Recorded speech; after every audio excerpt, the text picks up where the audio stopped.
Oh. Wow. Paano ba ito? Ayun, yan. Okay, so...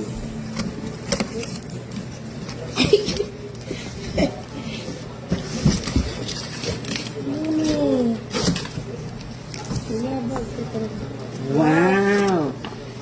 Bakeware from Masflex. Wow, mukhang maraming baking ang gagawin natin dito. Heart shape. Roaster pan. Actually, parang half pan sila yung tinatawag. Another roaster pan na mas maliit. For cookies, cookie sheet. Oh! For my mini cheese cupcakes. Dami ko namang ibibake. For cookies pa rin. Ooh!